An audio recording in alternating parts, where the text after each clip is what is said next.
سال میں اسلام اخلاق مصطفیٰ سے، کردار پیغمبر سے پورے عرب میں پھیل گیا۔ 900 سال ہندوستان میں حکومت رہی، یہاں کیوں نہ پھیل سکا؟ یہ فکرہ سمجھ میں آ جائے تو دین سمجھ میں آ جائے گا۔ جو پھیل گیا تھا وہ دین تھا، جو نہیں پھیلی وہ حکومت تھی۔ جو اسلام کے پاکیزہ دامن پر دہشت گردی کے دھبے لگائے جا رہے ہیں، انہیں صاف کرنا ہو تو اماموں والا اسلام بتاؤ، مظلوموں والا اسلام بتاؤ، بادشاہوں والا اسلام مت بتاؤ، کیونکہ اسلام میں 2 کردار آپ کو نظر آئیں گے۔ ایک وہ کہ جو اسلام پہ وقت پڑے تو آگے آگے کھڑے ہو جاتے، اور ایک وہ کہ جب ان پر وقت پڑے تو اسلام کو آگے کھڑا کر دیتے۔ خدا کی قسم ان 2 فکروں میں پوری تاریخ ہے۔ آل محمد اس لیے لہو لہان ہیں کہ انہوں نے اسلام پہ ہونے والے وار اپنے آپ پر روکے، اور اسلام اس لیے لہو لہان ہے کہ بادشاہ اسلام کے پیچھے چھپ گئے، بادشاہ چھپ گئے اسلام کے پیچھے، اور انہوں نے اپنے آپ پر ہونے والے وار، اپنے بد کردار اسلام کے نیچے چھپانے کی کوشش کی۔ اسلام ایک مذہب ہے جس کا مطلب ہے امن، جس کا مطلب ہے سلامتی۔ یہ پیغمبر کا دین ہے، یہ مصطفیٰ کا دین ہے، رحمت للعالمین کا دین ہے، یہ اس نبی کا دین ہے جو مفتوحہ شہر میں سفید پرچم لے کر داخل ہوا۔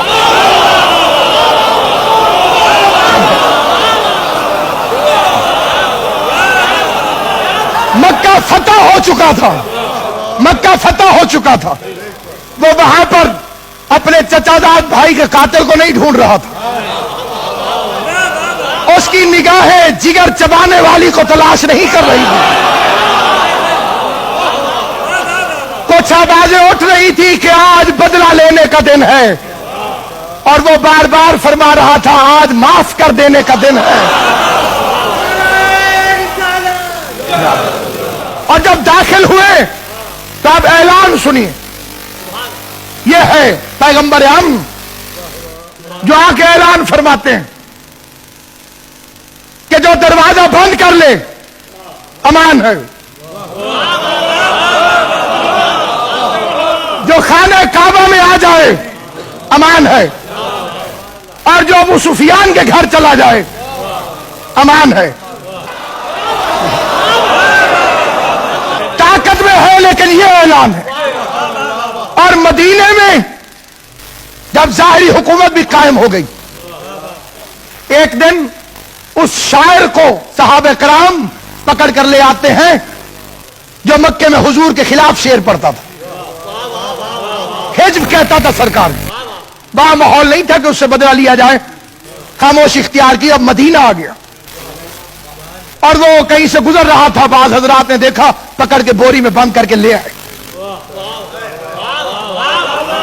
سرکار کے سامنے پھینک دیا گیا۔ حضور نے ارشاد فرمایا اس کی زبان کاٹ دو۔ تاریخ لرز گئی۔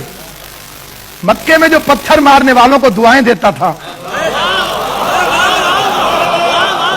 جو کوڑا پھینکنے والی کی عیادت کرتا تھا، اسے مدینے میں آگے کیا ہو گیا؟ تاریخ لرز رہی تھی۔ یا بعض صحابہ کرام نے آ کے عرض کی یا رسول اللہ صلی اللہ علیہ وآلہ وسلم میں اس کی زبان کاٹ دوں؟ کہا تم نہیں جاؤ، علی تم اس کی زبان کاٹ دو۔ مولا علی نے اس کی بوری کو ہاتھ میں پکڑا اور ایک مرتبہ شیر خدا اٹھا کے چلا۔ شہر سے باہر نکلے تو کمبر کو آواز دی میرا اونٹ لے کر آ۔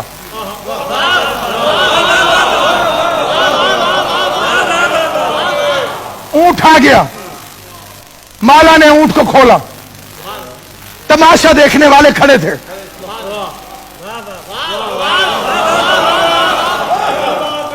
زبان کٹے گی. علی نے اونٹ کھول دیا اپنا, پھر شاعر کو کھولا, پھر 2000 درہم نکالے, شاعر کے ہاتھ میں درہم رکھے, اونٹ میں بٹھا کے کہا انہیں میں دیکھ لوں گا, تو بھاگ جاؤ. اب ان سے پوچھئے کہ جو تماشا دیکھنے آئے تھے اور کچھ بھی دیکھنے کو نہ ملا, تو وہ علی علیہ السلام کی شکایت کرنے گئے رسول خدا کے پاس. آپ نے کہا تھا زبان کاٹ دو, علی نے اونٹ بھی دیا, 2000 بھی دیے. پیغمبر کے چہرے پہ غضب کی بجائے جیسی مسکراہٹ پہلے تھی اسی طرح کی مسکراہٹ باقی رہی. ایک فکرہ کہہ کے اندر تشریف لے گئے, علی میری بات کو سمجھ گئے.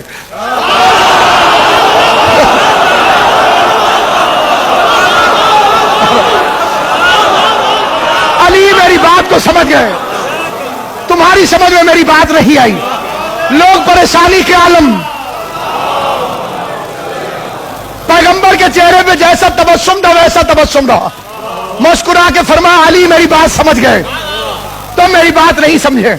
لوگ پریشان گھر چلے گئے کہ صاف ہی تو کہا تھا زبان کاٹ دو, اور علی نے تو کاٹی ہی نہیں, الٹا اونٹ بھی دیا, پیسے بھی دیے, بھگا بھی دیا, اتنی مشکل سے پکڑا تھا.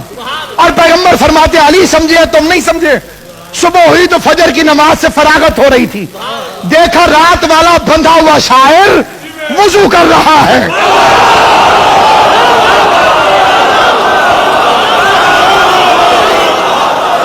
اور اس نے آ کے حضرت محمد مصطفیٰ صلی اللہ علیہ وآلہ وسلم کے پاؤں چومے, اور پاؤں چوم کر ایک پرچہ اس نے جیب سے نکالا, کہنے لگا آپ کی شان میں نعت لے کر آیا ہوں.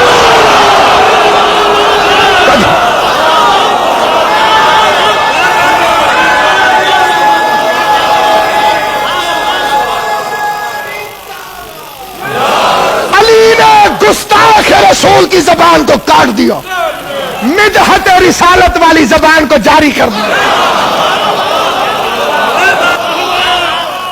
آپ کو ایک بات عقیدے میں اچھی نہیں لگتی تو قرآن پڑھیے. قرآن تو نان مسلم کے لیے بھی کہتا ہے لکم دینکم ولی دین.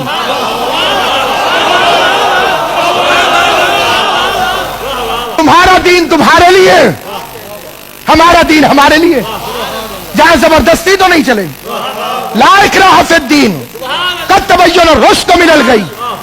ہم نے ہدایت اور گمراہی کو کھول کھول کے بیان کر دی.